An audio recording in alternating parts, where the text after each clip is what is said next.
میرا قرآن ہے میرا منشور، میرا قرآن ہے میرا منشور، میرا قرآن ہے میرا منشور۔ اعوذ باللہ من الشیطان الرجیم، بسم اللہ الرحمن الرحیم۔ تبارک الذی بیدہ الملک وہو علی کل شیء قدیر۔ السلام علیکم ناظرین، قرآن مجید کا پیغام عمل مصنف محی الدین غازی صاحب کی کتاب سے 29ویں پارے کا خلاصہ لے کر ہم آپ کی خدمت میں حاضر ہیں۔ برکت چاہتے ہو تو اللہ سے چاہو، اس کی ذات برکت والی ہے۔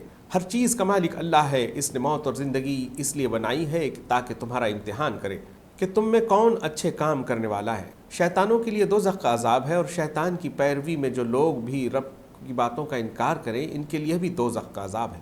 جو لوگ اللہ کو نہ دیکھتے ہوئے بھی اس سے ڈرتے ہیں ان کے لیے گناہوں اس کی بخشش اور بڑا انعام ہے۔ اللہ سے ڈرو، وہ کھلی اور ڈھکی سب باتیں جانتا ہے۔ اگر سرکشی کرو گے اور حق بات ٹھکراؤ گے تو خود نقصان اٹھاؤ گے۔ یاد رکھو، جو سر اٹھا کر اور دیکھ بھال کر ٹھیک سیدھی راہ پر چل رہا ہو وہ اس کی طرح نہیں ہو سکتا جو سر جھکائے جدھر رخ ہو چل پڑے۔ اللہ نے تمہیں سننے اور دیکھنے کی صلاحیت دی ہے اور دل بھی دیا ہے، ان سے کام لو اور ان کی ناقدری نہ کرو۔ اللہ نہایت مہربان ہے، اس پر ایمان لاؤ اور اسی پر پورا بھروسہ رکھو۔ اللہ کی ناراضگی سے بچو، اس کے فرمانبردار بن جاؤ۔ جو لوگ اللہ کی آیتوں کو جھٹلاتے ہیں، جھوٹی قسمیں کھاتے ہیں، ذلت پسند ہیں، اشارے باز ہیں، کردار سے خالی ہیں، بخیل ہیں، حدود سے تجاوز کرتے ہیں، دوسروں کا حق مارتے ہیں، دل کے سخت ہیں اور مال و اولاد کے گھمنڈ میں گرفتار ہیں، ایسے لوگوں سے دور رہو۔ آخرت کے عذاب سے ڈرو، پچھلی قوموں کے انجام سے سبق لو اور اللہ کی کتاب سے نصیحت حاصل کرو۔ اللہ کی نصیحتوں سے وہی فائدہ اٹھاتے ہیں جسے اللہ کی ناراضگی سے بچنے کی فکر ہو۔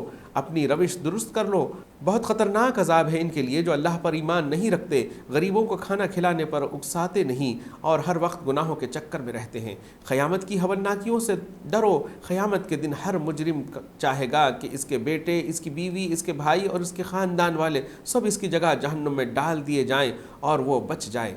بڑی عزت کے ساتھ جنت میں وہ لوگ رہیں گے جو پابندی سے نمازیں پڑھتے ہیں، اپنے مالوں میں سے ضرورت مندوں اور محروموں کا حق ادا کرتے ہیں، حساب کے دن کو سچ مانتے ہیں، اپنے رب کے عذاب سے ڈرتے ہیں، اپنی شرمگاہوں کی حفاظت کرتے ہیں، حدود کا خیال رکھتے ہیں، اپنی امانتوں اور اپنے عہد کو پاس و لحاظ رکھتے ہیں، اپنی گواہی ادا کرتے ہیں اور اپنی نمازوں کے تقاضے پورے کرتے ہیں۔ نبی تمہارا خیر خواہ ہے، وہ تمہیں برے انجام سے خبردار کرتا ہے۔ نبی کی بات مانو، اللہ کی عبادت کرو اور اس کی ناراضگی سے بچو۔ حق بات قبول کر لینے کے لیے ہمیشہ تیار رہو، ضد اور ہٹ دھرمی میں اندھے نہ ہو جاؤ۔ نوح کو دیکھو، رات دن لوگوں کو پکارتے رہے، علانیہ بھی پکارا اور تنہائی میں بھی سمجھایا، طرح طرح سے سمجھایا کہ اپنے رب سے اپنے گناہوں کی معافی مانگو، وہ تمہیں بہت نوازے گا۔ مگر لوگوں کی ہٹ دھرمی دیکھو کہ نبی کی دعوت سے بھاگتے، کانوں میں انگلیاں دے لیتے اور کپڑے لپیٹ لیتے، نبی کی نافرمانی کرتے اور شیطان کی اندھی اطاعت کرتے، نبی کے خلاف چالیں چلتے اور لوگوں میں گمراہیاں پھیلاتے۔ رب کے فرمانبردار بنو، یہ تمہاری زندگی کا سب سے اچھا فیصلہ ہوگا۔ سیدھے راستے پر چلو، اللہ اپنے فضل سے تمہیں نوازے گا۔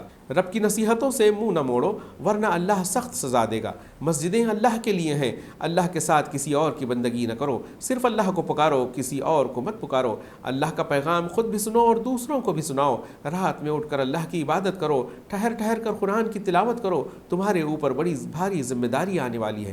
دن میں دین کی خاطر دوڑ دھوپ کرو اور رات میں طویل قیام کرو۔ رات کا وقت مناجات کے لیے بہت مناسب ہوتا ہے۔ اپنے رب کے نام کا خوب ذکر کرو، اسی کی طرف یکسو ہو جاؤ، اسی کو اپنا کارساز سمجھو۔ لوگوں کی باتوں پر صبر کرو اور خوبصورتی کے ساتھ ان سے اعراض کرو۔ اللہ کی مہربانیوں کو یاد کرو، خوب خوب قرآن پڑھو، نماز قائم کرو اور زکوٰۃ ادا کرو۔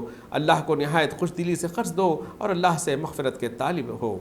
اٹھو، لوگوں کو خبردار کرو، اپنی رب کی بڑائی بیان کرو، اپنے دامن کو پاک رکھو، مایوسی سے دور رہو، دعوتی جد و جہد جاری رکھو، اپنے رب کی راہ میں ثابت قدم رہو۔ قیامت کے دن کی فکر کرو، وہ بہت سخت دن ہوگا۔ آخرت کی فکر کرو، جہنم میں وہ مجرم لوگ ڈالے جائیں گے جو نماز نہیں پڑھتے، مسکینوں کو کھانا نہیں کھلاتے، بے سر پیر کی باتیں بناتے ہیں، حساب کے دن کو جھٹلاتے ہیں، نصیحتوں پر کان نہیں دھرتے اور آخرت کی باز پرس سے ڈرتے نہیں۔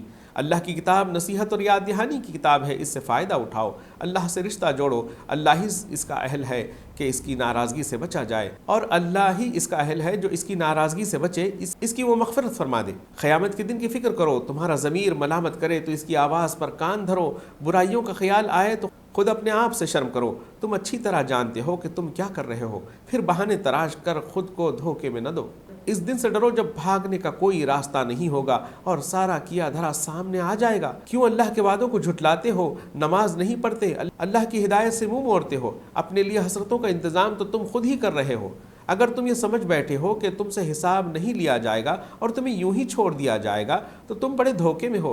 اللہ نے سیدھا راستہ دکھا دیا، اللہ کے اس احسان کی قدر کرو، ناشکری نہ کرو، وفاداری کے مقام تک پہنچنے کی کوشش کرو۔ اللہ کے وفادار بندے اپنی ذمہ داریاں پوری کرتے ہیں، قیامت کے ہولناک دن سے ڈرتے ہیں، اپنے پسندیدہ کھانے مسکینوں اور یتیموں اور قیدیوں کو کھلاتے ہیں اور صرف اللہ کی خوشنودی کے لیے کھلاتے ہیں، نیکی کے کام کرتے ہوئے بھی قیامت کے خوف سے کانپتے رہتے ہیں، دین پر استقامت کے ساتھ جمے رہتے ہیں اور اللہ کی راہ میں خوب دوڑ دھوپ کرتے ہیں۔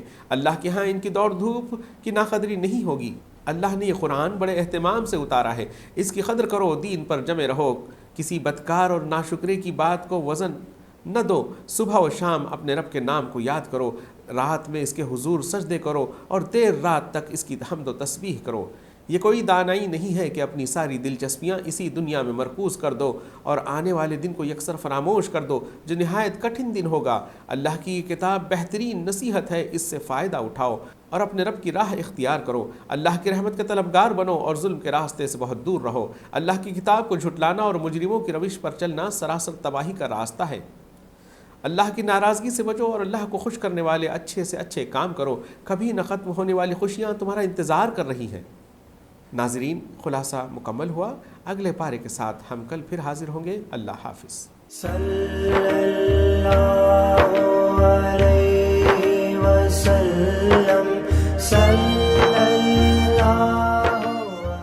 شاہین اکیڈمی ناندیڑ میں پچھلے 3 سالوں میں کوچنگ لینے والے طلبہ کے شاندار نتائج پر ایک نظر ڈالتے ہیں۔ ان 3 سالوں میں میڈیکل میں جن طلبہ کا سلیکشن ہوا ہے ان کی تعداد کل ملا کر 164 ہے۔ ان میں MBBS، BDS، BA MS، BUMS اور BHMS کے طلبہ کے نام شامل ہے۔ اسی طرح انجینئرنگ و دیگر پروفیشنل کورسز میں ایڈمیشن حاصل کرنے میں کامیاب ہونے والے طلبہ کی تعداد بھی قابل لحاظ پائی جاتی ہے۔ اس کے علاوہ فاؤنڈیشن اسٹڈیز کے لیے بھی 8th، 9th اور 10th کے بیچز چلائے جا رہے ہیں، جس سے طلبہ کو نیٹ اور JEE کی ابتدا سے ہی تیاری میں مدد مل رہی ہے۔ بہترین کیمپس اور قابل اساتذہ کی رہنمائی میں طلبہ کو کیا جا رہا ہے تیار۔ اگر آپ بھی اپنے بچے کو شاہین اکیڈمی ناندیڑ میں داخل کروانا چاہتے ہیں تو جلدی کیجیے، نشستیں محدود ہے، نئے بیچ کے لیے داخلے شروع ہو چکے ہیں۔ غیر مقامی طلبہ کے لیے ہاسٹل کی سہولت بھی دستیاب ہے۔ مزید تفصیلات کے لیے ہمارا پتہ ہے شاہین اکیڈمی، حساپور، واگی روڈ، نزد بائی پاس، ناندیڑ۔